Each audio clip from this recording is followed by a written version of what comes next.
Alhamdulillahirabbil alamin wassalatu wassalamu ala asyrafil mursalin Muhammadin wa ala alihi wa ashabihi wa man ittaba'ahu ila yaumiddin. Insyaallah kajian siang hari ini melanjutkan materi yang lalu, berbicara tentang khilafah Islamiyah. Yang akan kita kaji adalah bagaimana khilafah ala minhajil Quran.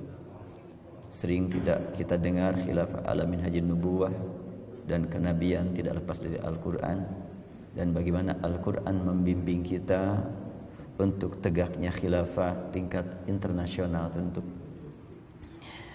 Namun sebelum membahas ayat ini, inginlah menyampaikan apa yang tersirat dalam kalbu sehubungan dengan kondisi masyarakat muslim akhir-akhir ini. Sudah diusik perasaannya, keimanannya, keyakinannya tentang keyakinan kepada kesucian Al-Quran.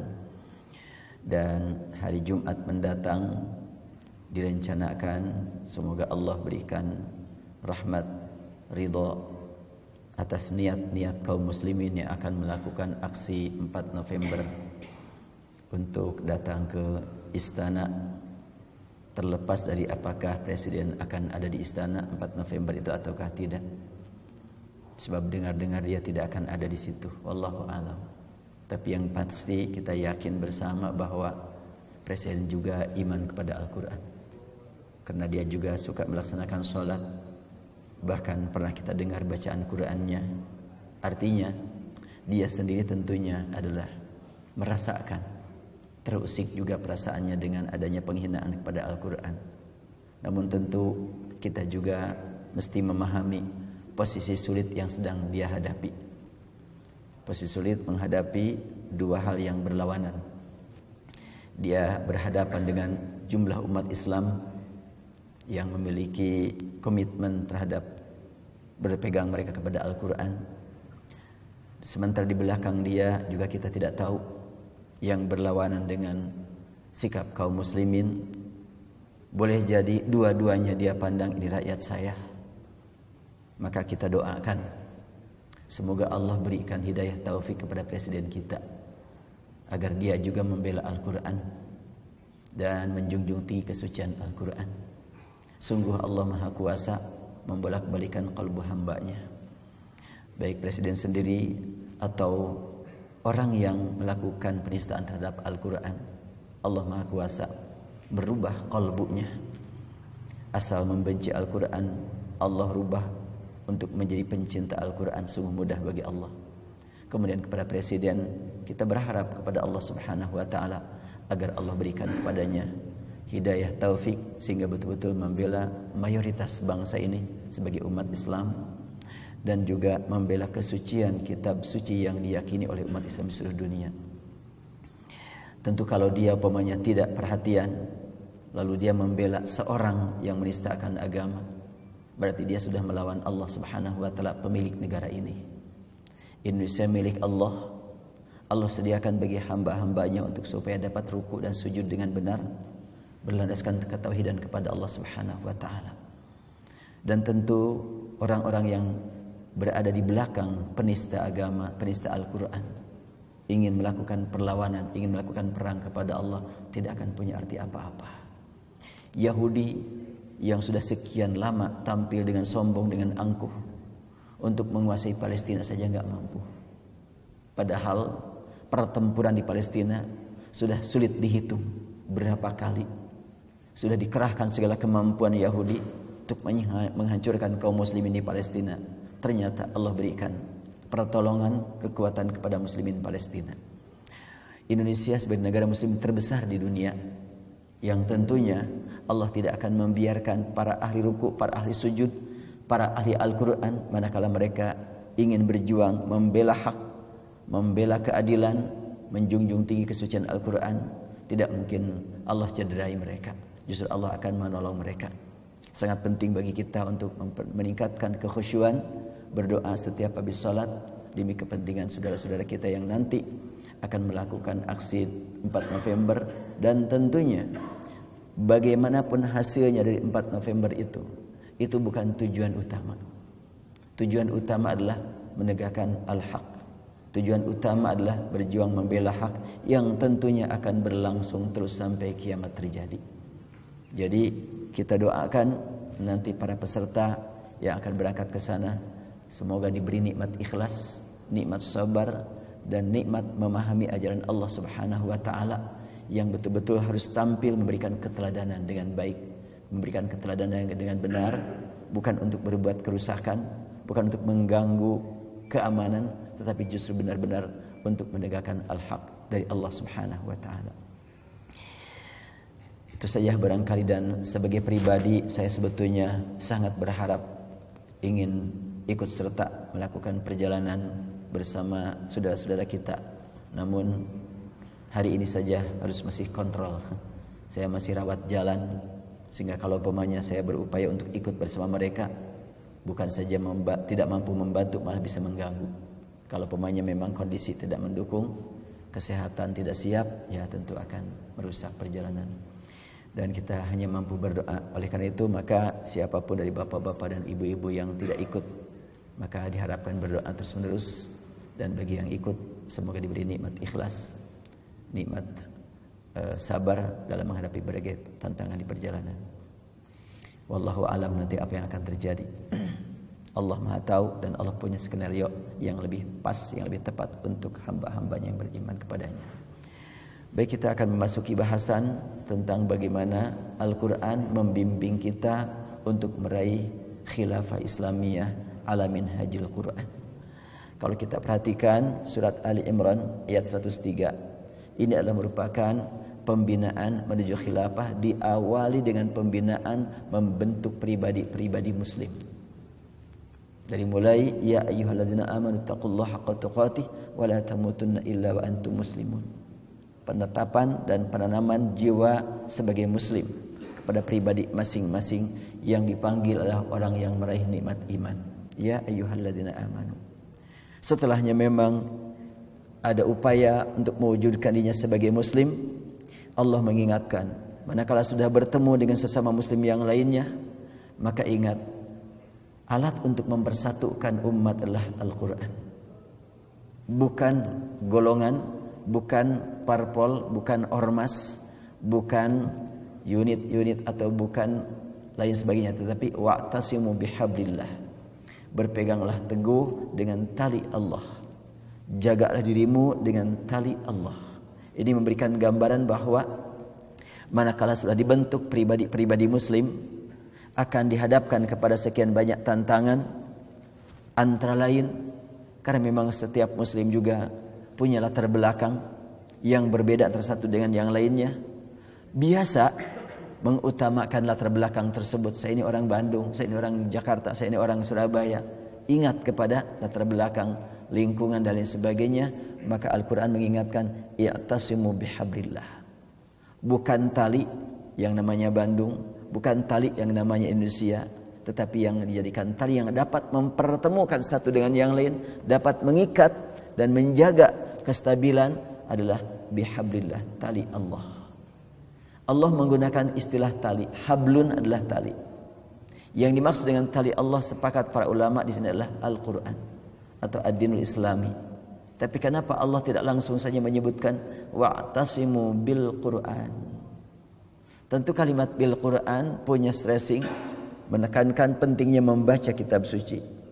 Hablullah punya penekanan pentingnya memperhatikan tali ini adalah dengan Al-Quran.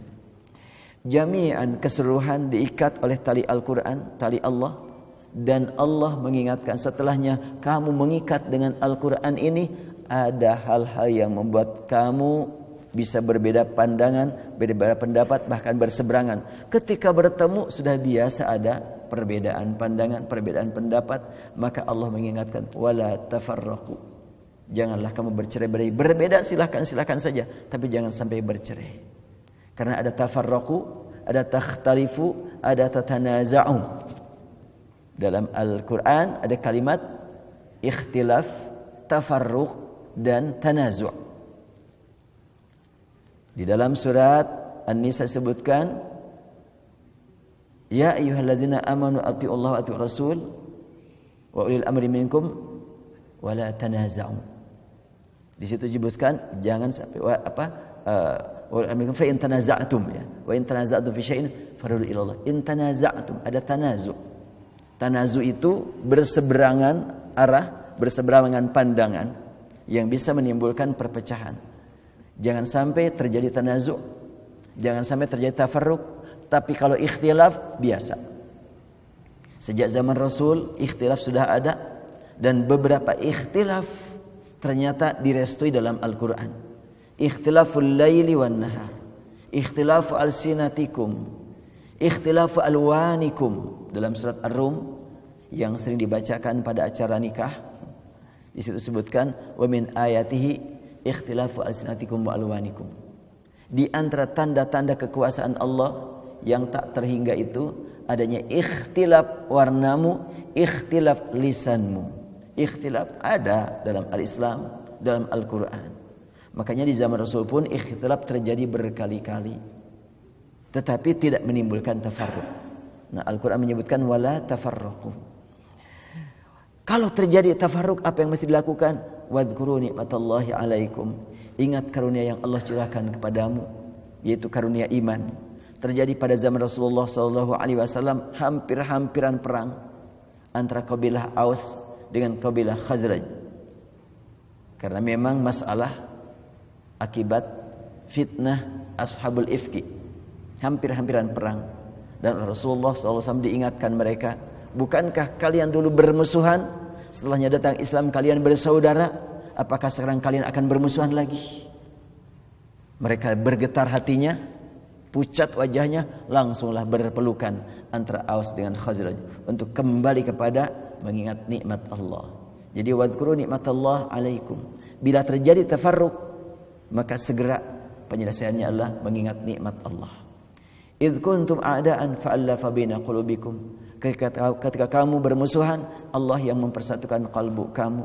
Yang mempersatukan kita bukan melalui pemikiran, bukan melalui perasaan, bukan melalui golongan. Kumpul di golongan ini bukan, tetapi kalbu. Bila kalbunya sudah bersatu dengan kenikmatan iman, maka akan bersatu yang lain-lainnya. Apabila bersatu secara fisik di organisasi tertentu, tapi kalbunya belum bersatu, akan berantem di dalam. Dan sudah sering terdengar pertentangan di dalam, sampai akhirnya berpecah, sampai bertempur. Maka Al-Quran mengingatkan untuk mempersatukan itu bukan persatuan organisasi, tetapi ta'liful qulub. Dan boleh jadi umat Islam mudah bersatu apabila memang menghadapi masalah di luar. Antara ini sekarang dengan adanya penistaan terhadap Al-Quran, maka umat Islam bersatu. Sekarang tidak lagi menjadi bahasan utama tentang perbedaan fikih ibadah, fikih muamalah. Tapi sekarang yang menjadi pusat perhatian umat Islam adalah bagaimana persatuan umat Islam di Indonesia. Bergabung dari berbagai ormas, dari berbagai kelompok, bergabung dalam aksi unjuk rasa. Memang yang terlihat adalah unjuk rasa. Unjuk akidah tidak terlihat, unjuk pemikiran tidak terlihat, tapi unjuk rasa yang terlihat. Makanya namanya juga unjuk rasa. Nah, kalimat fa'allafa baina qulubikum, Allah mempersatukan kalbu kamu, menjinakan kalbu kamu, fa asbahtum bi ni'matihi ikhwana, sehingga dengan kenikmatan yang Allah curahkan kepadamu, kamu kembali menjadi bersaudara. Wa kuntum ala syafa hufratin minan nar fa anqadhakum minha. Ingat, ketika memang belum mendapatkan karunia iman, kamu sudah berada di pinggir jurang yang tidak lama lagi akan jatuh. Fa anqadhakum minha, Allah menyelamatkan kamu darinya. Kadzalika yubayyinullahu lakum ayatihi la'allakum tahtadun. Demikianlah Allah menjelaskan kepada kamu ayat-ayatnya agar kamu mendapatkan hidayah. Tahtadun, menggunakan hidayah, bukan melihat hidayah, bukan menemukan hidayah, tapi tahtadun, hidup dengan hidayah. Nah, setelahnya pembinaan pribadi dengan berbagai peringatan, dengan berbagai pernyataan kewaspadaan melalui ayat 103, maka sudah tiba saatnya, sudah ada orang-orang yang siap untuk dibina, untuk dikadar menjadi para dai. Maka pada ayat 104 ditegaskan wa takum minkum ummatun yad'una ilal khair. Dipilih dari orang-orang yang sudah terbina pribadi-pribadinya tadi. Sekarang dipilih Siapa yang sudah siap untuk terjun ke masyarakat, membina umat, yuk kita sama-sama dibinalah. Berarti ada pengkajian secara umum, itu yang diterangkan dalam ayat 103 tentang hakikat Islam, itu pada ayat 103. Maka pada ayat 104 mulai diarahkan orang-orang yang punya potensi, tentu tidak semuanya, yang punya potensi, yuk kita berkumpul untuk membina diri menjadi dai. Tidak hanya sekedar kita selamat, tapi bagaimana menyelamatkan orang lain. Tidak sekedar hanya kita memahami al-Islam, tapi bagaimana memahamkan Islam kepada orang lain. Itulah dalam surat 4, surat 3 ayat 104. Ini surat Ali Imran ya. Surat Ali Imran ayat 104. Wa takum minkum ummatun yad'un. Dipilih dari antara kamu sekelompok umat yang siap untuk mengajak orang lain ke jalan yang al-khair. Yad'una, menyeru, mengajak, bukan cuma berbuat untuk sendiri, bukan cuma menyuruh, tapi dia langsung terjun berhadapan dengan semua lapisan masyarakat. Yad'una ilal khair. Tidak disebutkan siapa yang diajak, tapi sasaran ajakan yang disebut. Artinya dimanapun mereka berada, senantiasa yad'una ilal khair. Di pasar yad'una ilal khair, di kantor yad'una ilal khair, di tempat olahraga yad'una ilal khair, di tempat apa lagi yad'una ilal khair. Yad'una siapa? Yad'una nas, mengajak manusia ilal khair. Setelahnya memang mengajak dan sudah diketahui orang ini adalah mengajak kepada al-khair, maka apabila dia menyuruh, insya Allah akan didengar. Karena dia sudah terbiasa berbuat al-khair, diketahui oleh masyarakat yang diajak oleh dia. Diajak ke masjid, diajak berinfak, diajak menolong orang, maka sudah diketahui lah ini memang selalu mengajak kepada kebaikan, mengajak kepada kebaikan bersama-sama dia. Pas dia tidak berbuat tetapi menyuruh, insya Allah akan didengar. Kalimat berikutnya, kenapa? Ya'muruna bil ma'ruf.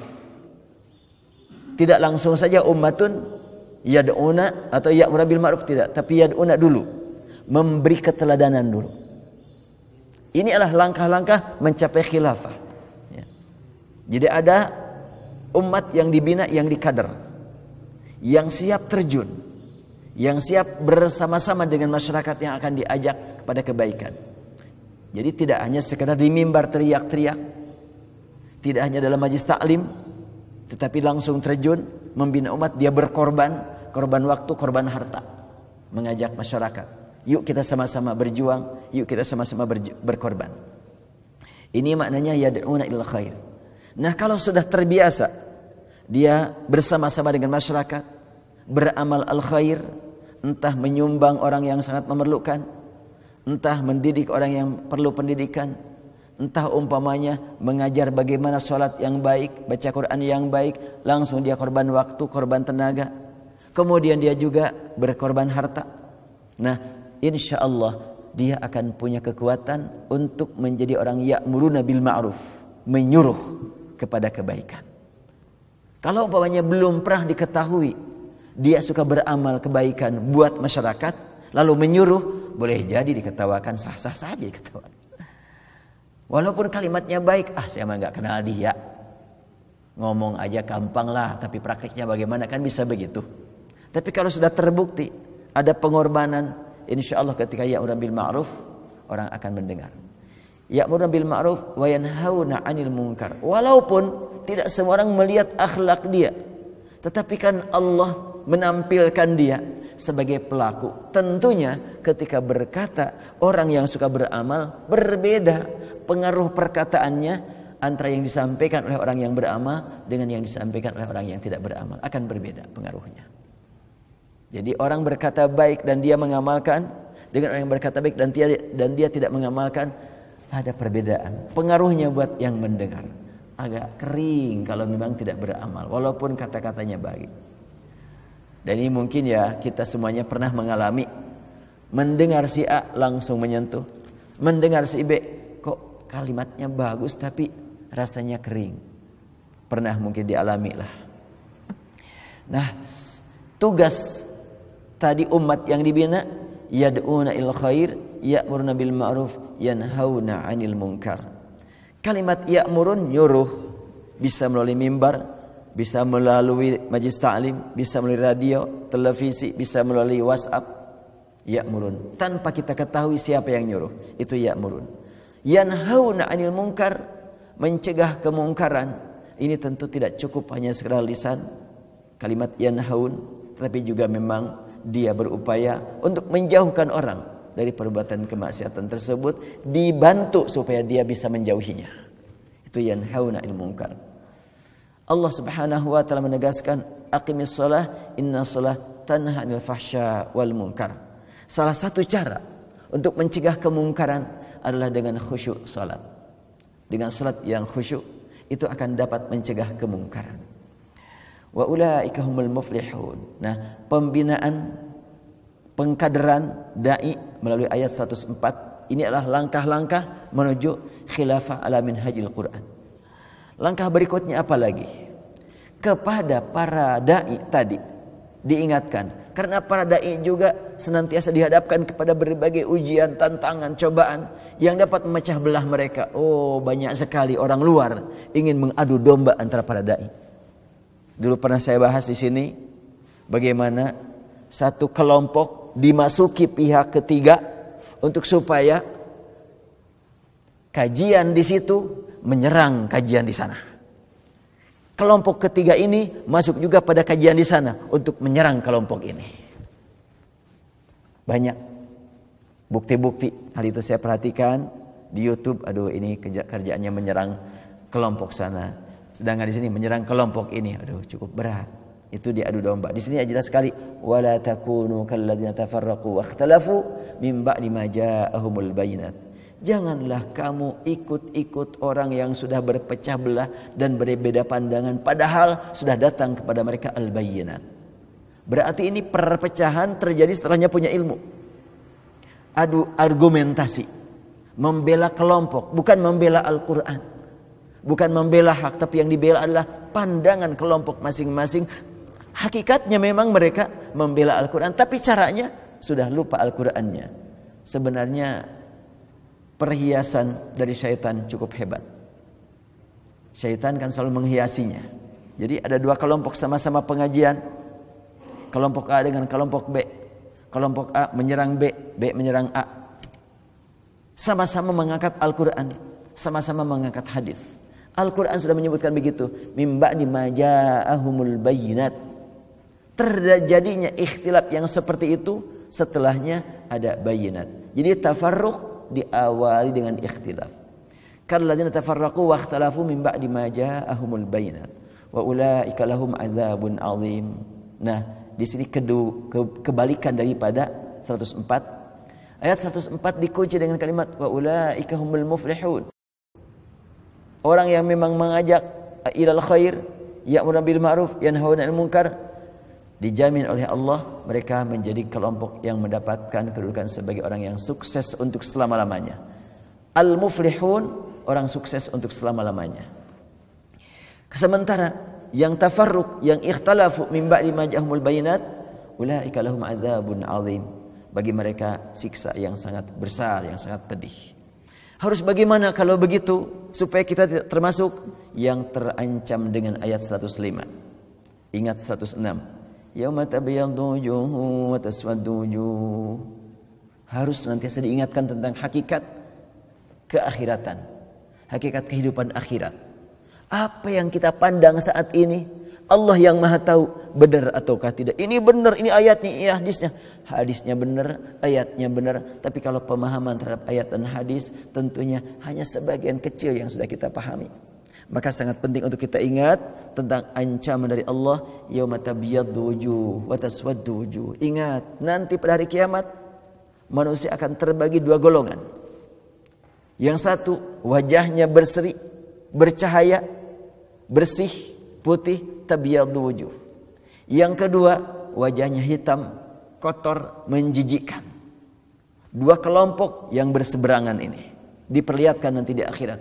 Kita tidak tahu yang saat ini saling menuduh berada di mana, yang dituduh berada di mana, yang menuduh berada di mana, kita tidak tahu. Sangat penting bagi kita untuk mengembalikan segala-galanya kepada Allah Subhanahu wa taala, saling mendoakan. Selama memang yang diangkat Al-Qur'an, yang diangkat sunnah Nabi cuma pemahaman yang berbeda, kita doakan mereka semoga kembali kepada hakikat. Kebenaran adalah dari Allah, bukan dari pikiran, bukan dari akal. Akal cuma alat bantu, pikiran cuma alat bantu. Tapi yang menentukan benar dan tidak adalah Allah Subhanahu wa taala. Oleh karena itu sangat penting untuk melakukan muhasabah. Komunikasikan dengan Allah. Ya Allah, itu saya lihat benar, itu saya lihat salah. Mana yang sebenarnya ya Allah? Berikan kepada kami bimbingan hidayah. Ternyata boleh jadi Allah tanamkan ke dalam kalbu kita kecintaan untuk mencintai orang-orang yang mengangkat Al-Quran walaupun cara memahaminya berbeda. Mengangkat sunnah Nabi walaupun cara pemahamannya berbeda. Kita lihat keimanannya, bukan kita lihat pemahamannya, tapi kita lihat keimanannya. Mudah-mudahan dengan kita lihat keimanannya, maka akan mempersatukan kita semuanya. Nah, Al-Quran menegaskan, فَأَمَّا الَّذِينَ اسْوَدَّتْ وُجُوهُهُمْ أَكَفَرْتُمْ بَعْدَ إِيمَانِكُمْ فَذُوقُوا الْعَذَابَ بِمَا كُنتُمْ تَكْفُرُونَ. Nanti pada hari kiamat, orang-orang yang wajahnya hitam pekat kotor, dan mereka adalah merasa diri sebagai orang yang benar waktu di dunia, padahal dalam keadaan salah. Nanti akan dikatakan kepada mereka, akafartum ba'da imanikum. Allah Akbar. Apakah kalian kufur setelahnya iman? Berarti ini sudah iman kan? Yang akan mengalami hitam di wajahnya itu bukan orang yang kufur sejak awal. Awalnya iman, tapi karena nafsu tertekan oleh tuntutan hawa nafsu, keimanan dikorbankan. Maka Al-Quran mengingatkan dengan ungkapan akafartum ba'da imanikum fadzuqul azaba bima kuntum takfurun. Apakah kalian rela kufur setelahnya kalian mendapatkan nikmat iman? Kalimatnya akafartum ba'da imanikum, bukan akafartum ba'da an amantum. Kenapa tidak disamakan? Akafartum kata kerja, iman bukan kata kerja. Kalau disamakan sama-sama kata kerja, kalimat akan berbunyi akafartum ba'da an amantum. Apakah kamu kufur setelahnya kamu dulu beriman? Tapi ini ba'da imanikum. Iman ada pada dirimu. Ketika kamu kufur pun kamu masih punya potensi iman, tapi enggak dimanfaatkan iman tersebut, disimpan di bawah atau di belakang.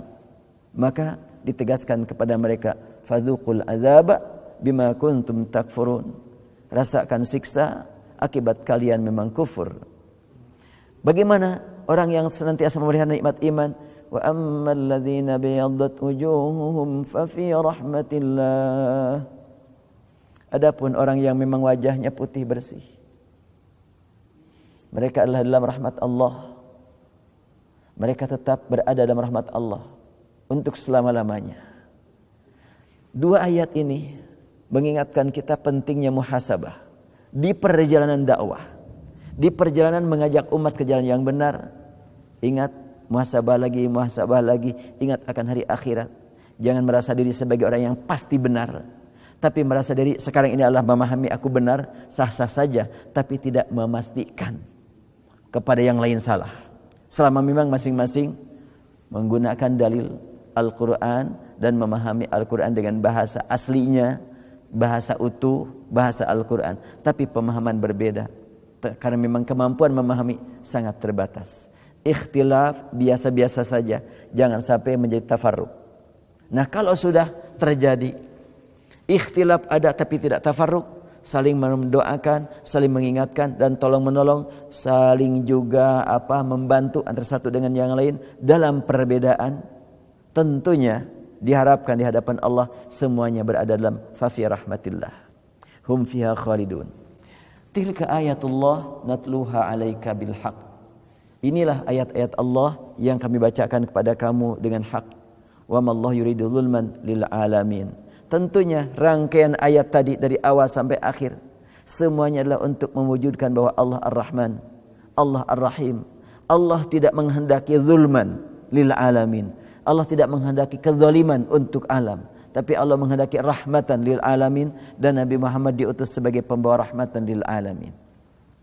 Dan tentunya semuanya itu sangat gampang-gampang saja bagi Allah. Hanya saja Allah menghendaki agar umat Islam betul-betul berjuang. Tiada perjuangan tanpa pengorbanan. Pengorbanan ada yang terukur, ada yang tidak terukur. Pengorbanan yang terukur terlihat fisik dan harta.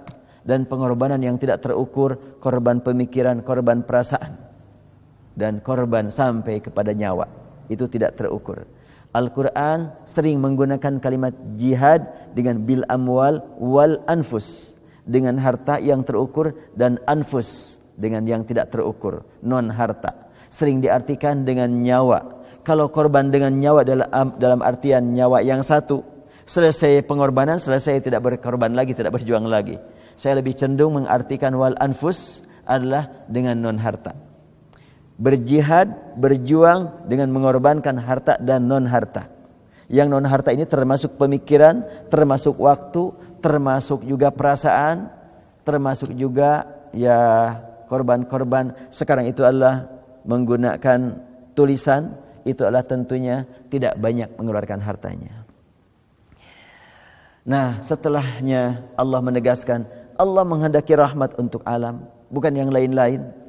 Dan Allah Maha Kuasa mengamankan dunia sekejap saja dengan kun fayakun. Karena apa? Karena lillahi ma fis samawati wa ma fil ardi. Semua yang di langit, semua yang di bumi milik Allah. Allah Subhanahu wa taala Maha Kuasa merubah keadaan. Namun Allah punya program agar umat Islam berjuang, membela hak, menghancurkan kebatilan, supaya meningkat kedudukannya di hadapan Allah. Tanpa berjuang, kita tidak akan meningkat kedudukan kita. Allah Subhanahu wa taala menegaskan, lillah ma fis samawat wa ma fil ardi. Kita temukan dalam Al-Quran ada lillahi ma fis samawati wa ma fil ardi, ada lillahi ma fis samawati wal ardi. Kita temukan banyak sekali. Ada yang pakai ma fil ardi, ada yang tidak pakai ma. Umpamanya dalam surat Al-Hadid tidak pakai ma. Sabbah lillahi ma fis samawati wal ardi. Sedangkan surat As-Saff lillahi ma fis samawati wa ma fil ardi. Demikian juga surat Al-Hasyr lillahi ma fis samawati wa ma fil ardi. Ada wal ardi, ada wa ma fil ardi. Dengan disebut wa ma fil ardi lebih terasa apa-apa yang ada di bumi. Kalau wal ardi menyatu langit dan bumi milik Allah. Kekuasaannya milik Allah. Nah, di sini termasuk yang disebutkan wa ma fil ardi walillahi ma fis samawati wa ma fil ardi. Hanya bagi Allah apapun yang ada di langit dan apapun yang ada di bumi. Yang ada di dalam, bahkan fi di dalam langit, wa ma fil ardi dan di dalam bumi. Yang di dalam-dalam yang tidak kita ketahui milik Allah. Tentu yang di permukaan, apalagi yang kita lihat cuma sedikit, milik Allah. Wa ilallahi turja'ul umur. Kamu mau berbuat apa? Mau berbuat yang baik atau yang buruk? Mau berjuang untuk menegakkan keadilan atau kezaliman? Mau membela hak atau membela kebatilan? Membela Al-Quran atau membela penista Al-Quran? Ilallah turja'ul umur. Segala-galanya ada perhitungan yang di hadapan Allah. Karena semuanya urusan akan dikembalikan kepada Allah Subhanahu wa taala. Nah, ini tentunya pembinaan bagaimana cara menjadi kelompok yang berdakwah. Berdakwah dengan tepat, banyak muhasabah, banyak melakukan evaluasi. Ketika evaluasi dihubungkan dengan hari akhirat. Yauma tabyaddu wujuh wa taswaddu wujuh. Dihubungkan kepada masalah kekuasaan hanya milik Allah. Apabila seseorang begitu maju dalam berdakwahnya, banyak pengikutnya, Allah yang mengatur, bukan dia. Ketika ada orang yang ikhlas berdakwah, berjuang, berkorbannya banyak sekali, dan Allah Maha tahu keikhlasannya, tapi pengikutnya sedikit, ilallah turja'ul umur. Nanti urusannya di akhirat, bukan sekarang. Kesuksesan dakwah bukan sekarang, kelihatannya nanti di akhirat. Termasuk nanti kesuksesan aksi 4 November, hasilnya nanti di akhirat, pribadi masing-masing, bukan per kelompok, bukan per organisasi, tapi pribadi masing-masing di hadapan Allah Subhanahu wa taala. Turja'ul umur. Nah, apabila sudah berhasil membina umat, membina pribadi, membina keluarga, membina para dai antara satu kelompok lain dengan kelompok yang lainnya saling tolong menolong, tampil sebagai teladan di hadapan masyarakat, Dia dai dan aktivitasnya adalah sebagai politisi. Dia dai, aktivitasnya adalah sebagai pedagang. Dia juga dai, berdakwah di pasar, berdakwah di kantor, berdakwah di mana lagi, semuanya berdakwah. Oh, ini kelompok dakwah. Maka akan muncullah istilah khaira ummatin. Umat terpilih dimanapun dia berada selalu mengajak kepada al-khair. Entah dia sedang di pasar, di perjalanan, dalam aksi, di kantor, di olahraga, akan memberikan keteladanan. Saya masih ingat menyaksikan permainan olahraga, main bola. Ini para aktivis dakwah yang sedang dibina. Dibikin 2 grup tentu. Grup A, grup B sudah mulai bermain. Dan setiap kali selesai, Ustadz mengingatkan, ini ukhuwah Islamiyah kalian teruji. Dalam main bola, ukhuwah kalian teruji. Oh, gitu kan. Ukhuwah Islamiyah kalian diuji dalam main bola ini. Wah, luar biasa. Diingatkan oleh para ustadznya. Bermain terus. Sampai ada seseorang dari grup A bawa bola begitu pandai sampai masukkan ke dalam gol B. Ternyata grup B yang secara status kalah langsung memeluk orang yang memasukkan bola. Dengan ungkapan Allahu Akbar, Allahu Akbar. Dipeluknya yang memasukkan bola ke dalam grup dia sendiri. Kenapa? Disitulah ukhuwah Islamiyah terlihat. Bukan menang urusan permainan, tapi menang urusan ukhuwah. Dan selesai permainan, maka langsung dikomentari oleh para ustadz keistimewaan grup A ini, keistimewaan grup B ini mewujudkan ukhuwah Islamiyah. Secara keseluruhan katanya, maka main ini dimenangkan oleh grup B, yaitu yang kalah secara bolanya. Kenapa? Karena secara spontan mereka pas kalah langsung memeluk pemenang. Dan pemenangnya enggak sorak-sorai, enggak. Biasa-biasa saja, senyum-senyum saja gitu. Tidak sampai ngeledek orang yang kalah, enggak. Karena memang disitulah diuji ukhuwah Islamiyah. Inilah dalam pembinaan bagaimana memberikan keteladanan dalam segala aspek kehidupan. Perjalanan cukup panjang. Kalau sudah dicapai perjalanan seperti itu, baru kamu wahai umat beriman sudah diakui sebagai khairu ummatin, sebaik-baik umat. Ukhrijat linnas, tampil di masyarakat luas, lintas agama, kamu bisa berkata, lakukan ini, jauhi itu. Ta'muruna bil ma'ruf wa tanhauna 'anil munkar. Tadi wa takum minkum ummatun didahului dengan yad'una ilal khair. Didahului dengan mengajak langsung terjun. Sekarang lapangannya sudah lebih luas. Kalau tadi di kelompok masing-masing, di kelompok Telkom, di kelompok umpamanya apalagi lapangan-lapangan berbeda, silahkan tampil. Tapi sekarang sudah diketahui. Ini kerjanya di Telkom, seorang dai. Dia biasa bergabung dengan kelompok dai yang ada di sana, Semuanya itu adalah kelompok dai yang memberikan keteladanan di mana-mana.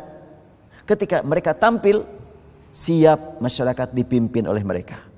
Nah, kalau sudah siap dipimpin oleh mereka, maka mereka menjadi khairu ummatin ukhrijat linnas ta'muruna bil ma'ruf. Disinilah akan terwujud khilafah Islamiyah secara kolektif.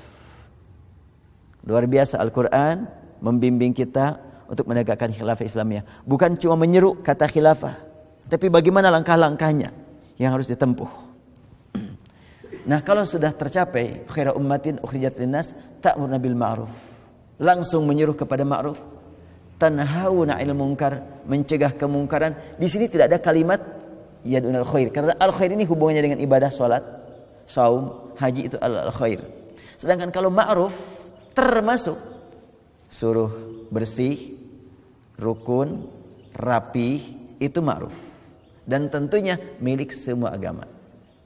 Jadi kalau sudah menjadi khairu ummatin dari kelompok tadi yad'unal khair, sudah diakui masyarakat, maka mereka siap memimpin dunia atau memimpin negara atau memimpin provinsi menjadi khairu ummatin. Insyaallah disitulah terwujudnya khilafah ala minhajil Quran. Sehingga khilafah ala minhajil Quran ini akan senang melaksanakan perintah dan senang juga menyuruh orang lain untuk melaksanakan perintah Allah.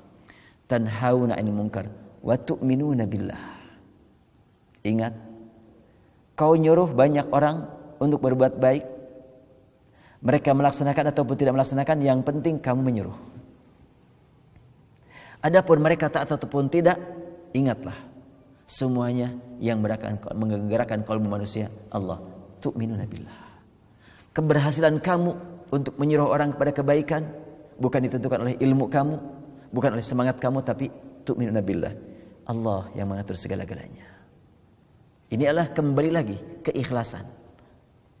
Jadi jangan sampai ketika dipandang ini sukses sudah berubah, oh ini orang-orang hebat. Enggak. Iman kepada Allah Subhanahu wa taala. Kenapa?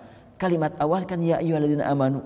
Setelahnya mencapai tingkatan tinggi menjadi kepemimpinan kolektif, karena ini ummah, bukan seseorang. Kuntum khaira ummatin ukhrijat linnas ta'muruna bil ma'ruf. Jadi bukan kamu adalah pribadi-pribadi yang ukhrijat linnas, tapi khaira ummah. Sudah menjadi umat teladan, sudah menjadi umat yang memang dirindukan masyarakat banyak, ingin dipimpin oleh umat ini, maka kalau sudah dirindukan akan nikmat mereka mendengar perintahnya, akan merasakan nikmat mereka mendengar larangannya. Karena memang sudah dipercaya oleh mereka, yaitu khairu ummah. Nah, tentu ketika memang melakukan perjalanan, ingat ketika menyuruh, ketika melarang, tu'minuna billah. Menghadap kepada Allah agar perintah, agar larangan ini betul-betul mendapatkan perhatian dari masyarakat banyak. Walau amana ahlul kitabi lakana khairal lahum minhumul mu'minun wa aktsaruhumul fasiqun. Allah mengingatkan bahwa ahlul kitab, yaitu Injil, Zabur, Taurat, lebih dulu daripada kamu ahlul Quran. Kalau mereka beriman dengan benar, tentu akan lebih baik bagi mereka. Tapi realitanya bagaimana? Mereka tidak melakukan yang semestinya. Minhumul mu'minun wa aktsaruhumul fasiqun. Ada di antara mereka yang tetap beriman, tapi kebanyakan adalah fasiqun. Siapa yang termasuk mukminun dari golongan ahlul kitab? Ya, antara lain Waraqah bin Naufal, antara lain Abdullah bin Salam. Itu adalah minhumul mu'minun. Mereka ahlul kitab yang beriman kepada Al-Quran. Ketika Waraqah bin Naufal menyaksikan Rasulullah SAW pulang dari Gua Hira dalam keadaan wajah pucat, gemetar, kata Waraqah bin Naufal, wallahi innahu lanamus. Ini adalah Jibril yang datang kepada kamu, malaikat. Sekiranya aku diberi umur panjang, aku akan bersama mendampingi kamu, terutama ketika kamu diusir oleh masyarakat. Rasul mendengar kalimat itu kaget. Lah, awa mukhrijiyahum, apakah mereka akan mengusir aku? Waraqah menyebutkan, tiada seorang pun yang mendapatkan seperti yang engkau dapatkan kecuali diusir oleh masyarakat. Itu Waraqah berkata begitu. Berarti dia termasuk yang beriman. Kemudian ada juga orang yang penyair zaman jahiliyah. Sudah meninggal waktu Rasulullah diangkat menjadi Rasul, tapi syairnya masih ada. Dan Rasul membacakan syairnya. Apa syairnya itu?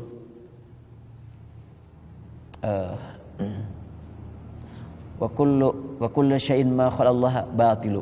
Sayatika ayyamu ma kunta jahilan wa kullu syai'in ma khalallaha batilu. Kata seorang penyair, akan datang suatu saat yang saat ini engkau tidak tahu sama sekali. Segala sesuatu akan terbukti batil selain yang datang dari Allah. Ini penyair jahiliyah berkata begitu.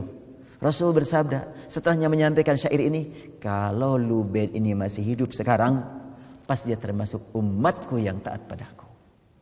Ini penyair jahiliyah, ternyata dia adalah seorang mukmin. Ya, begitulah sekilas terkait dengan pembahasan khilafah, sekilas tadabbur Al-Quran, yang tentunya kalau dibahas secara rinci, tentunya ini nggak akan tamat 1 tahun tentunya kan. Ini berapa ayat nih? Dari 103 sampai 110, ya 17 ayat, cukup panjang ini. Kalau memang diperdalam, karena ayat Al-Quran itu semakin diperdalam semakin jauh, terus tidak akan ada tamat-tamatnya. Makanya kitab tafsir Al-Quran sekarang ini ya kitab tafsir saja yang semakin hari semakin banyak, dan Allah Subhanahu wa taala telah melahirkan para ulama ahli Al-Quran Ini kitab tafsir di atas ini sudah jumlahnya sudah 200 lebih. Dan kalau pemanya kita mau tahu satu ayat tafsirannya bagaimana menurut Asy-Sya'rawi, ini tinggal melihat seperti ini. Kalau pemanya kita mau melihat tafsir Al-Muyassar, tinggal diklik, ini bunyinya. Tafsir Al-Waldi, ya. Ini subhanallah, sudah semuanya itu sudah sampai 200-an lebih kitab tafsir. Tapi tentunya kitab tafsir itu kan pemikiran para ulama, bukan nas, bukan dalil. Al-Quran dalil, tafsir bukan dalil. Pasti masing-masing punya keistimewaan dan punya kekurangan. Ya, kita berharap semoga Allah berikan kepada kita taufik hidayah dalam mengisi seumur hidup kita, yang hanya Allah yang Maha tahu berapa lama lagi kita bisa bernafas. Mungkin 10 menit kalau ada yang mau bertanya, ya silahkan. Waalaikumsalam warahmatullahi wabarakatuh. Sering ditemukan dalam jemaah Al-Quran, mereka orang-orang ahli kitab dari kalangan Nasrani dan Yahudi tidak memperjualbelikan ayat-ayat Allah dengan harga. Iya. Itu tafsirannya. Iya. Wailul lil ladzina yaktubuna al-kitaba bi aydihim thumma yaquluna hadza min indillah liyashtaru bihi thamanan qalila. Fawailul lahum mimma katabat aydihim wa wailul lahum mimma yaksibun. Subhanahu wa ta'ala menurunkan kutukan. Wailun, celaka mereka. Dan mereka berkata ini adalah kitab Allah, padahal bukan. Kalaupun umpamanya yang dibacakan adalah kitab Allah, tetapi penafsirannya jauh dari isinya yang sebenarnya. Mereka memperalat Al-Quran untuk zaman sekarang, dulu memperalat kitab-kitab mereka untuk kepentingan pribadi. Nah, kalau umpamanya ungkapan dibohongin pakai surat Al-Maidah 51, itu bukan memperalat Al-Quran, tapi dia menghina Al-Quran. Lebih berat lagi tentunya kalau tidak Allah berikan hidayah padanya. Oh, cukup berat dosa dia, cukup berat siksa dia. Kecuali kalau Allah berikan kepadanya hidayah sehingga Allah rubah dia umpamanya menjadi mukmin yang bertakwa, gampang-gampang saja bagi Allah. Dan kita kalau berdoa gak usah tanggung-tanggung kalau memohon kepada Allah ya. Doakan sajalah orang-orang yang memusuhi Islam supaya menjadi pencinta Islam. Dan orang-orang yang sudah berada dalam al-Islam diberi oleh Allah istiqamah, nikmat ibadah, nikmat khusyuk setiap saat. Nah, tadi jelas sekali bahwa di antara ahlul kitab ada yang memang berjuang untuk memperalat kitab demi kepentingan duniawi. Dan dalam surat Al-Baqarah ayat 204 Allah tegaskan, wa minan nas may yu'jibuka qawluhu fil hayati dunya wa yushhidullaha ala ma fi qalbihi wa huwa aladdul khisam. Di antara sebahagian manusia, di antara manusia ada yang ungkapan-ungkapannya sangat mengagumkan. Yu'jibuka qawluhu, tapi fil hayati dunya, sebenarnya yang mengagumkan itu adalah urusan dunia. Namun kenapa kok sampai mengagumkan? Karena yushhidullah. Karena mereka menggunakan nama Allah, menggunakan kitabullah, menggunakan dalil-dalil dari Allah. Yushhidullah ala ma fi qalbi. Memperalat ayat Allah, entah dari Al-Quran atau dari kitab-kitab sebelumnya, untuk mendukung niat yang sebenarnya yang tertanam dalam kalbunya, yaitu kepentingan dunia. Jadi siapa sebenarnya dia? Wa huwa aladdul khisam, dia musuh yang paling keras. Itu surat Al-Baqarah 204. Kalau tadi fawailul lil ladzina yaktumuna kitab bi aydihim,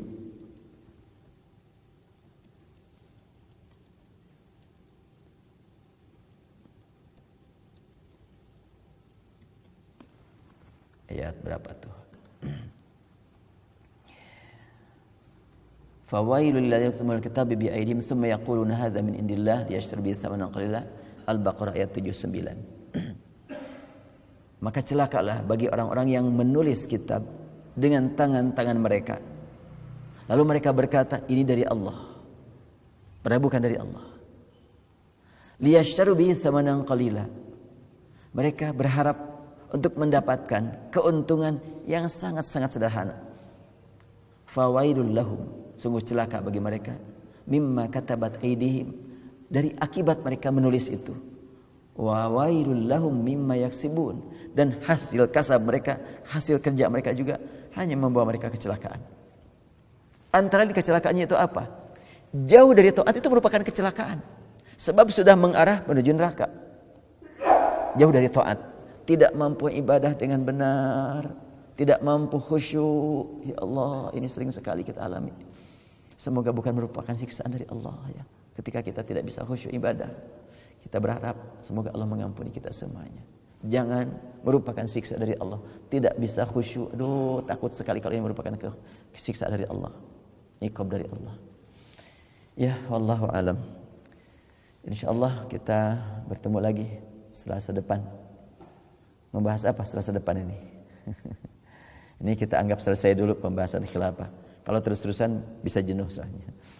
Jadi disilahkan saja nanti disampaikan melalui grup WhatsApp kalau ada bahasan yang perlu diangkat untuk supaya kita kaji bersama ya sesuai dengan kemampuan, dan kita mohon kepada Allah bimbingan agar Allah berikan kepada kita hidayah taufik sehingga kita dapat memahami Al-Quran dengan benar, dengan tepat.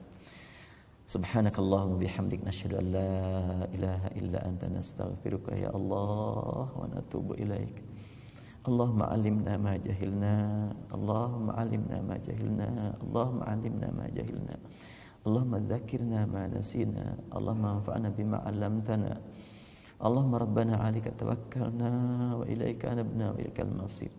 Allahumma inna nas'aluka husnal khatimah wa na'udzu bika min su'il khatimah. ربنا آتنا في الدنيا حسنة وفي الآخرة حسنة وقنا عذاب النار والحمد لله رب العالمين وبالله التوفيق والهداية. السلام عليكم ورحمة الله وبركاته.